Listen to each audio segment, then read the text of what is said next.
Well, good morning. Monday, July 29th, this is Senator Dick Black, and I'm joined by our friend Jim Jatras.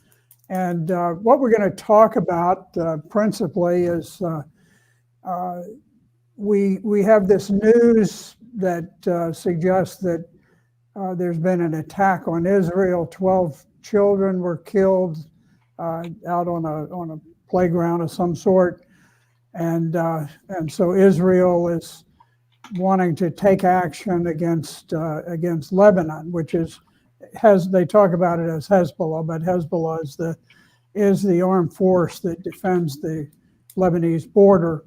And so we're going to talk about just what did happen in this supposed attack on Israel, and it's kind of an example of how pretexts are created for war and how often they are misleading or downright false.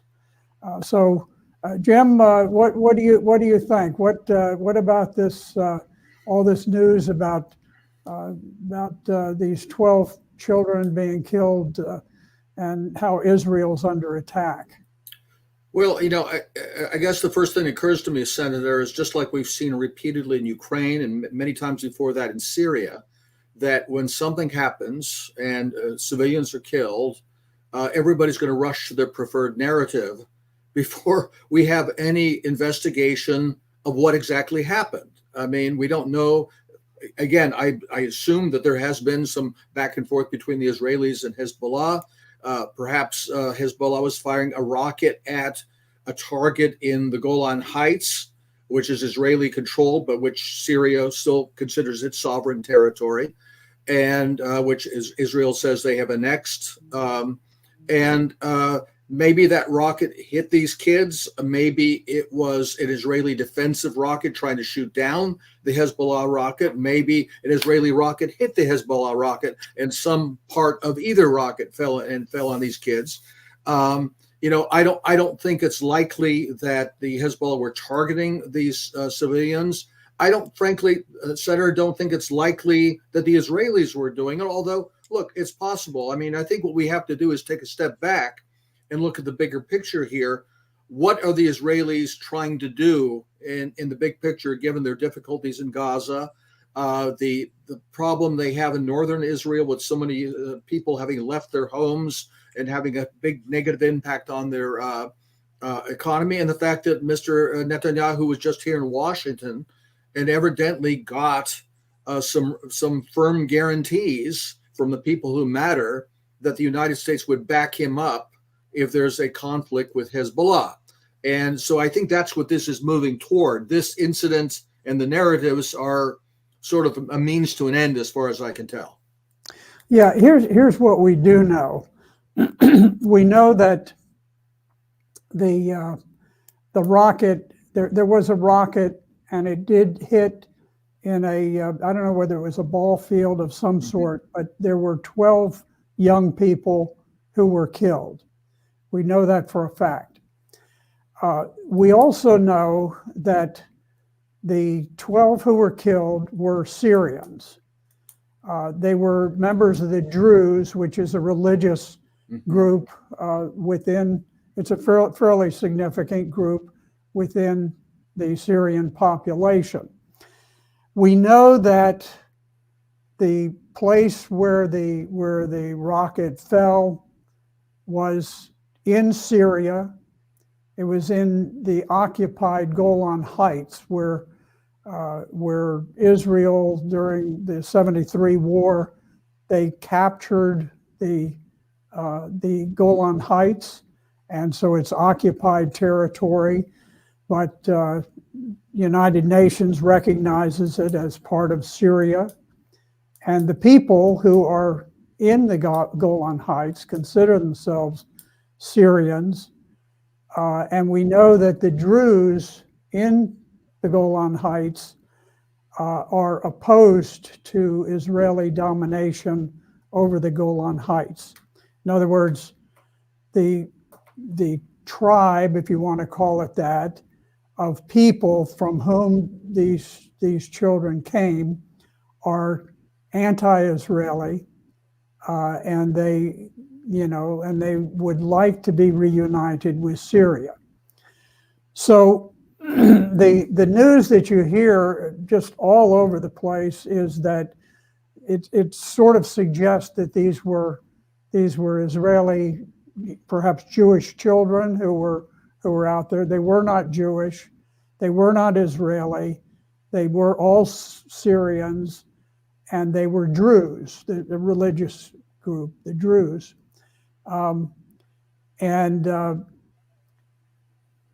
We don't know where this rocket came from. We don't know whether, as you mentioned, whether it was just something that was knocked off course.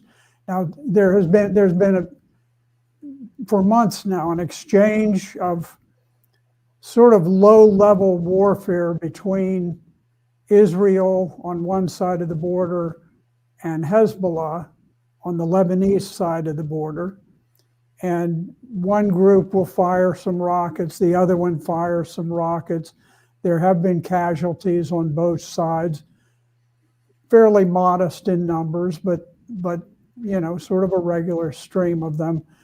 And so there are rockets being fired by either side, and they do get knocked off course.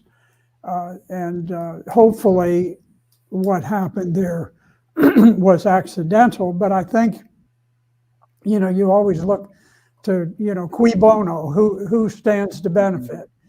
Well, clearly, the Hezbollah does not stand to benefit by killing Syrian children who are opposed to Israeli occupation. That makes no sense whatsoever. But I think, it's sort of the standard way that nations use pretexts to create wars. And we know that Benjamin Netanyahu has been determined to draw the United States into active warfare against the Lebanese, the Hezbollah forces in Lebanon. That's right. And again, I think we have to keep our focus on the big picture here, and that is that the main event that Mr. Netanyahu has in mind is a U.S. war with Iran. And that was pretty clear from his visit here. It should be very worrisome to us, all of us, I think, Senator, that as soon as this happened, former President Trump came out with a very strongly supportive statement of Israel, very hostile to Hezbollah. I don't know if he mentioned Iran or not. I believe J.D. Vance did as well.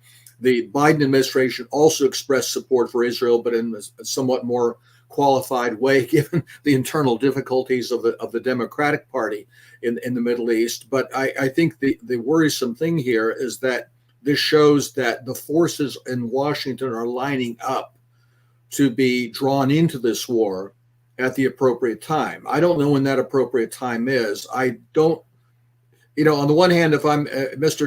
Netanyahu, I can see I would want to get this war expanded sooner rather than later. But I think he'd rather do that under a Trump administration than under a Biden or a Harris administration, where I think he could feel he would have much stronger, unqualified support from the Republicans than he would from the Democrats. Either way, it seems to me, though, that any incident, whatever exactly happened, and like many of these things, I think we'll never know exactly what happened. But in a sense, it doesn't matter what happens. What matters is the narrative and the political agendas of the various parties.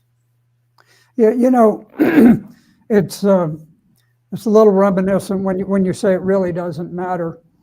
I remember as a child in the 6th grade, we had a very, very bright group of students at the school that I attended, and some of them were very interested in foreign policy, even at that young age. And I remember one of the things we would talk about would be the destruction of the battleship Maine in Havana Harbor, and that was the triggering event for the Spanish-American War. I don't think to this day anybody really knows what caused the explosion that sunk the battleship Maine. But I think that we can say with certainty that it was not carried out by the Spaniards. Spain occupied Cuba at the time. Well, it was a colony of Spain's. It had been for many years.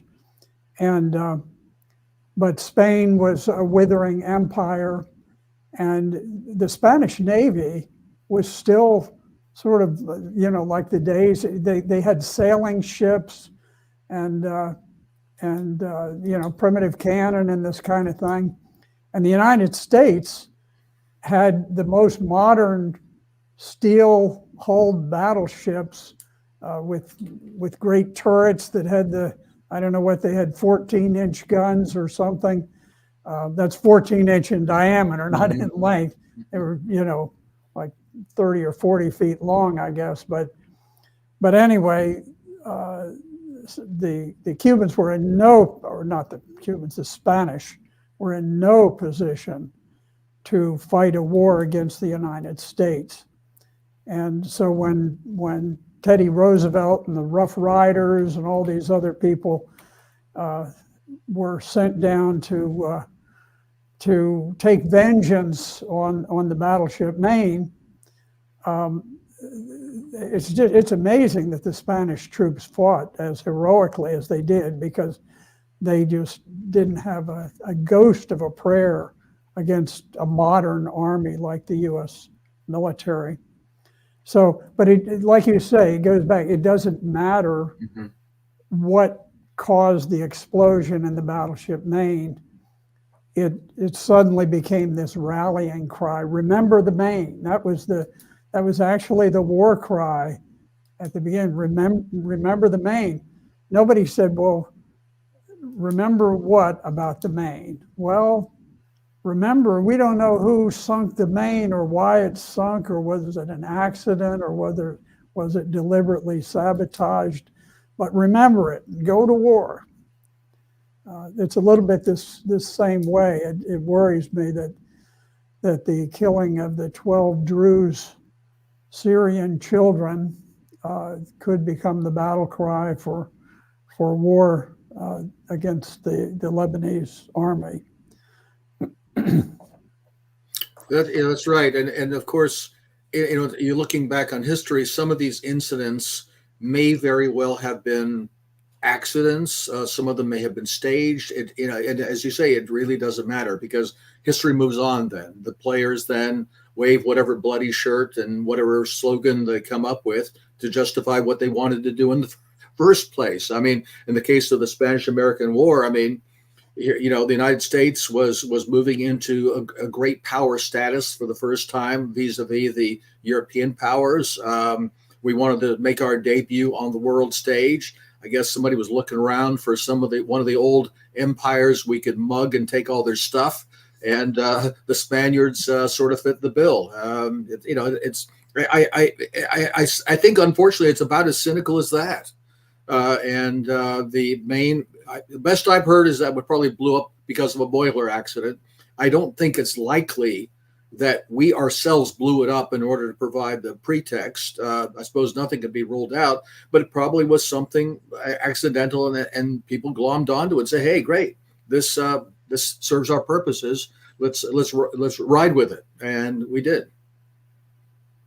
Well, I think that's the case.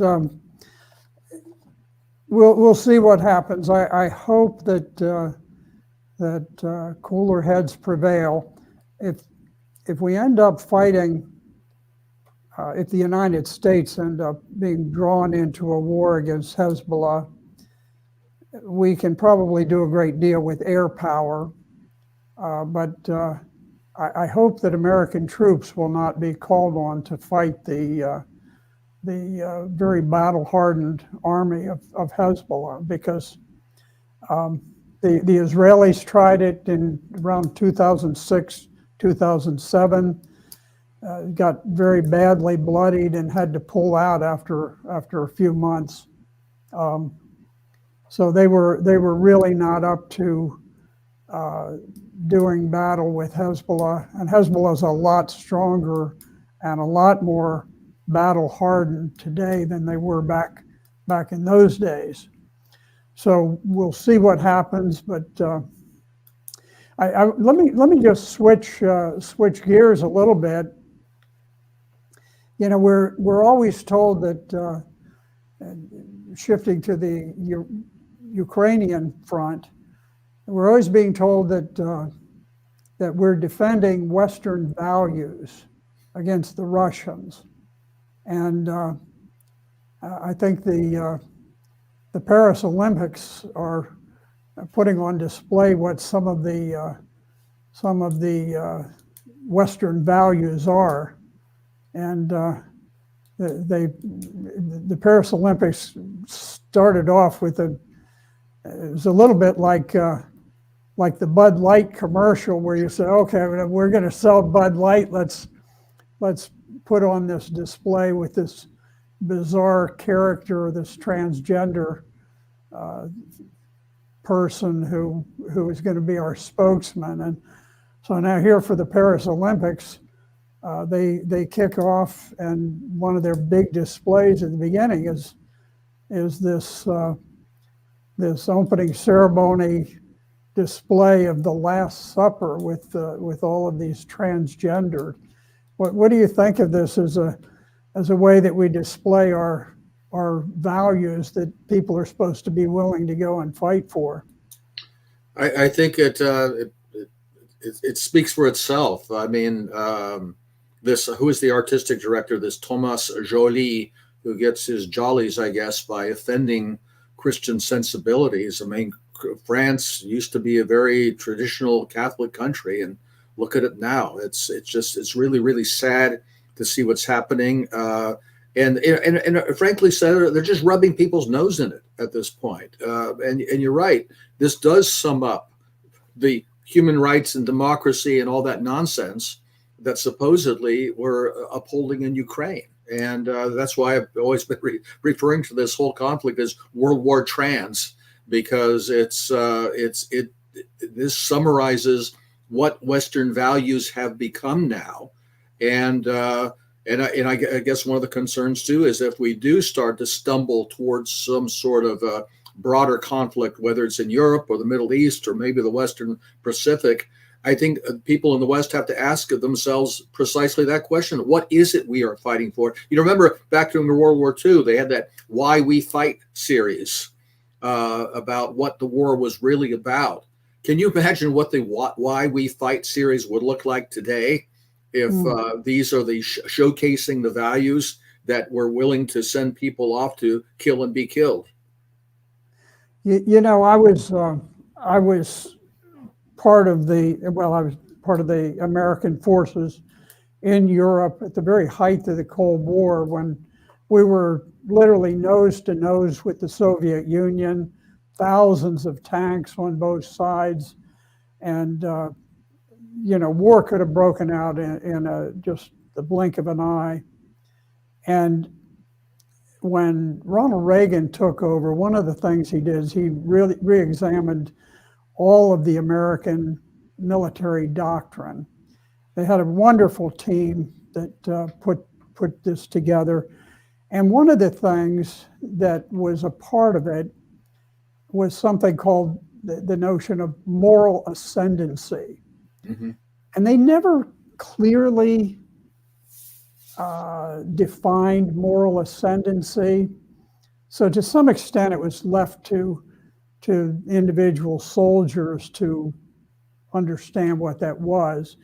But I think clearly it was the idea that we were morally better than our opponents. We were the Christians. We were religious people. They were the atheist people. We were the people who believed in freedom. They were the people who believed in class struggle. We believed in private enterprise and private property, And the Soviet Union, they were the ones that where nobody owned anything. Everybody just, it all belonged to the state. But morality was a very real part of it, because they were, they had this reputation for having embraced abortion and homosexuality before any other nation did. And we were on the opposite side of that. We were not a pro-abortion country. We were not open to there always are homosexuals in every culture, but they were not dominant. They didn't they lived their lives quietly. But now there's just sort of a flip, and in the Russian Federation now, their constitution talks about God in various places. Their constitution talks about parental rights, and they've issued a lot of laws that crack down on homosexuality, that crack down on desecration of religious things. And meanwhile, we're just rolling everything back, and we've got these transgenders mocking people at the Paris Olympics, and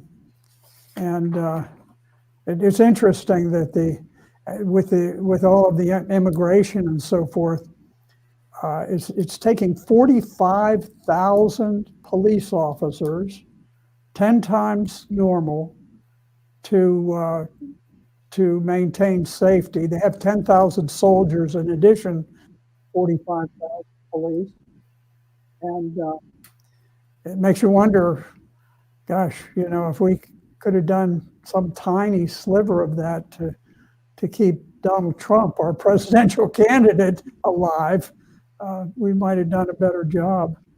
But it's they can't function without creating a police state out of Paris, because diversity is our strength, and the more hostile people we bring in, the better off we are, until people have to move about in safety.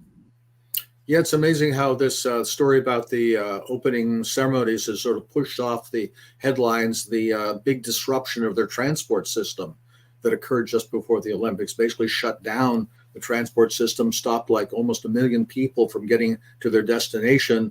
I mean, where did that come from? Who was responsible for that? I guess that goes down the memory hole too. It's interesting you mentioned this.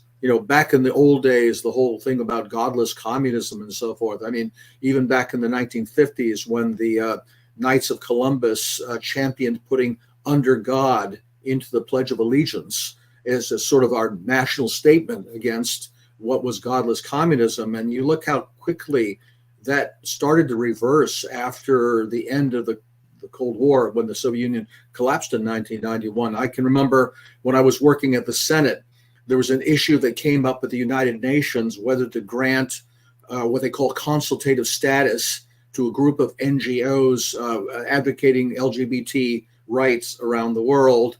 And it was a coalition of many LGBT groups, including several identified pedophile groups like the North American Man-Boy Love Association.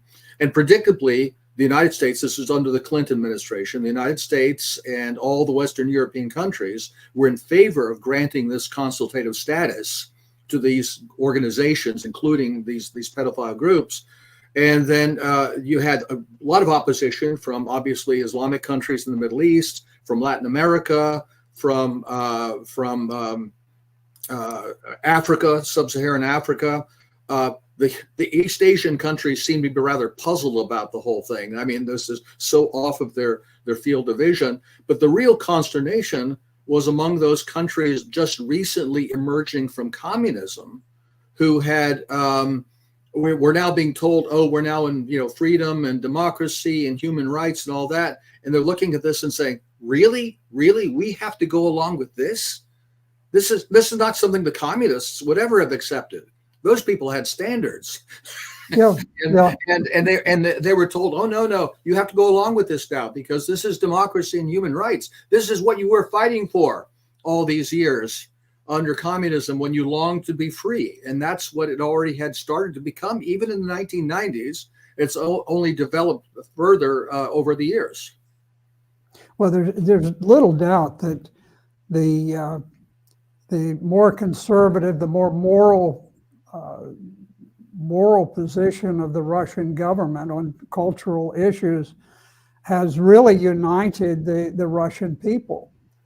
They see here's a government that is doing what we want. We want a more moral culture. We want a more religious culture, which generally means a more Christian culture. Not in every part of Russia.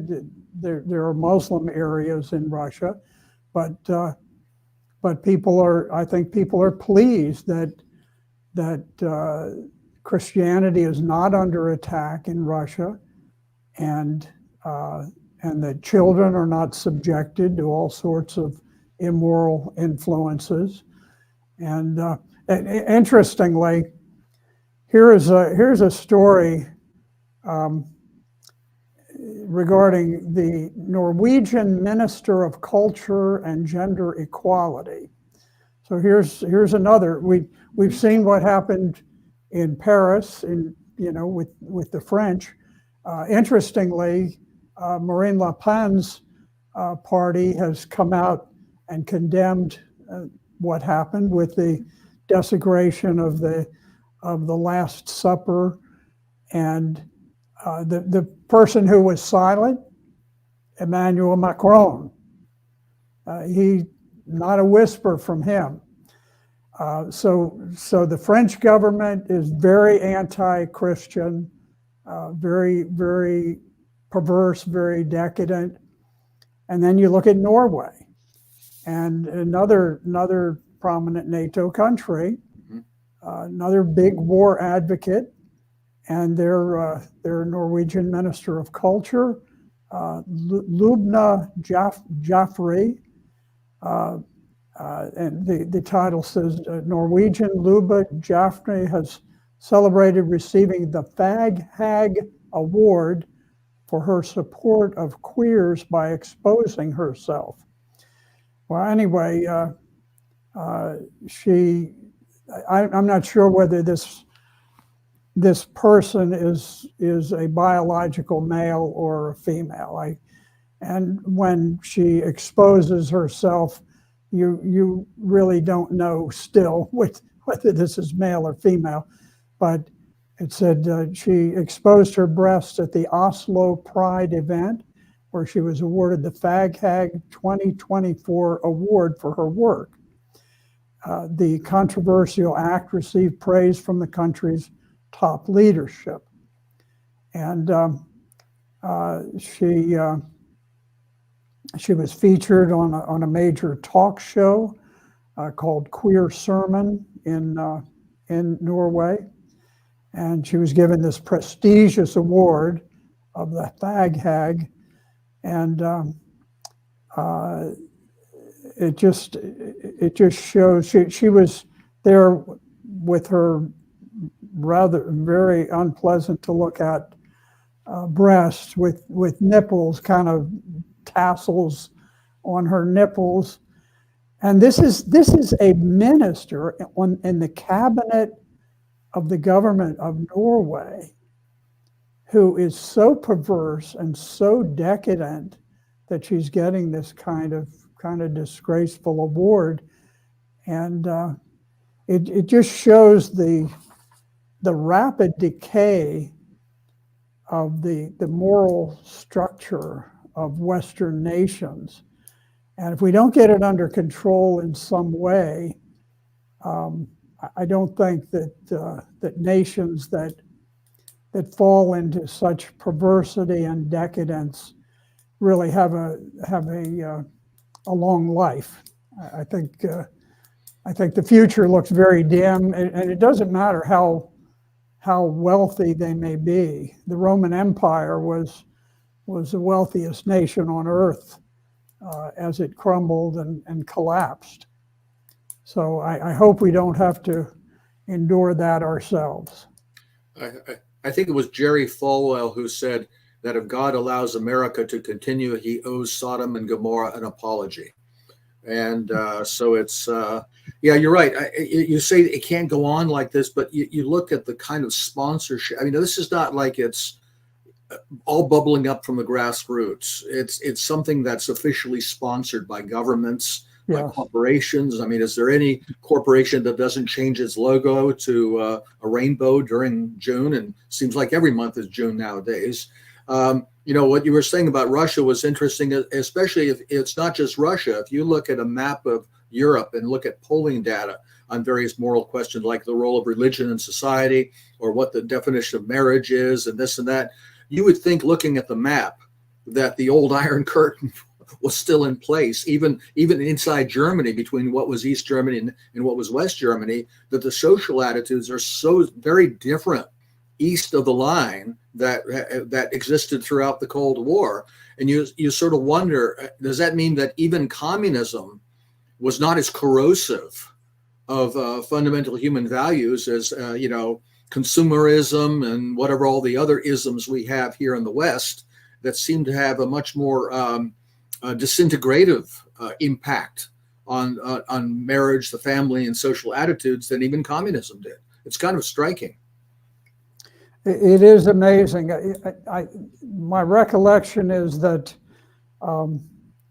that the Soviet Union was the first major country on earth to legalize abortion, and that as they became engaged in war with Germany, Stalin backed off on that a little bit because he needed manpower to fight the war.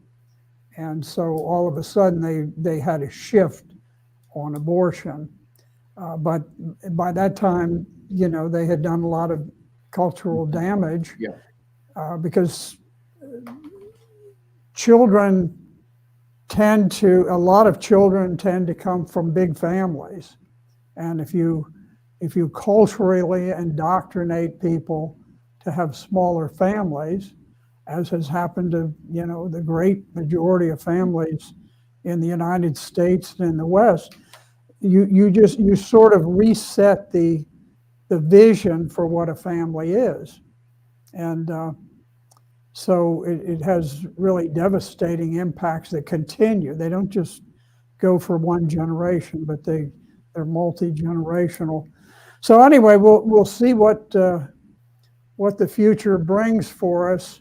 You know, the other day, I think about the demise of freedom, and I went online, and I was thinking, you know, at some point I might replace my old Toyota Camry. And I went online, and it turns out that all Toyota Camrys now are hybrids. You can't just get, you know, your old-fashioned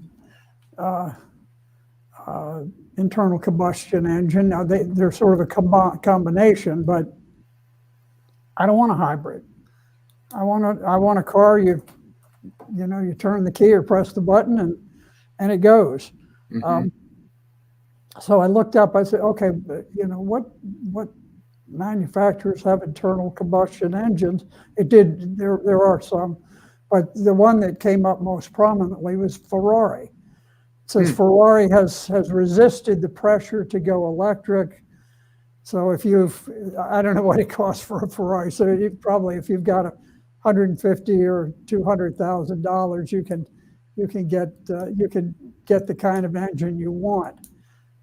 But it did mention that there have been like half a dozen companies that just voluntarily agreed that they would just go, you know, all electric or all hybrid, you know, combination electric and hybrid, but they would do it right now. And so the pressure that comes from government, even though, the people don't want it, some people love electric, God bless them, but that's not what the government's after. The government wants compulsion. They want force. Everything must be forced. And so, we used to talk about ourselves as a free people. Well, you can't buy the kind of refrigerator you want. You can't have Freon in it anymore, the best refrigerant known to man, because of this hokey hole in the ozone that they used to talk about. I mean, just pure superstition. And so they did away with the best refrigerant ever known to man, which was Freon. And now refrigerators aren't nearly as reliable as they used to be, because they have to jury rig and do all these things based on government mandates. And now, people who live in apartment buildings, it's hard enough to find a place to park your car at all, let alone how do you charge it at night? You get in a neighborhood with a lot of people, and people tend to vandalize the charging stations, to take copper wire out of them. The whole thing is a mess. It's the kind of top-down communist regime where the decisions are made at the top, dictating below. The people have no voice. That's the way communism worked, and we're moving at fairly rapid speed in that direction ourselves. Yeah, I hate to I just dread ever buying a new appliance, because nothing's ever simple anymore. It's all full of electronics. There's the Internet of Things. Does my refrigerator and my washing machine really need to be talking to the NSA? I don't think so.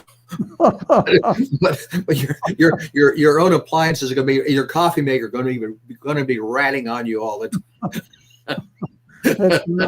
Part of the surveillance state, Yeah.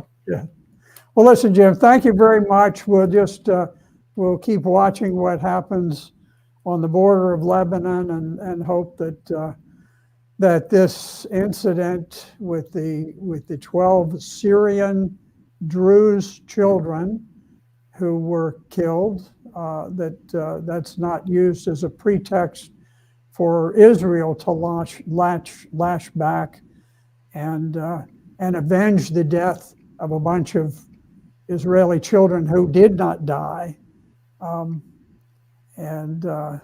but who were portrayed as having died. And 12 children died, but they were not Israeli. They were not Jewish children. They were a member of the Druze sect, Druze. And they were Syrians. So anyway, well, Jim, thank you very much for being on today.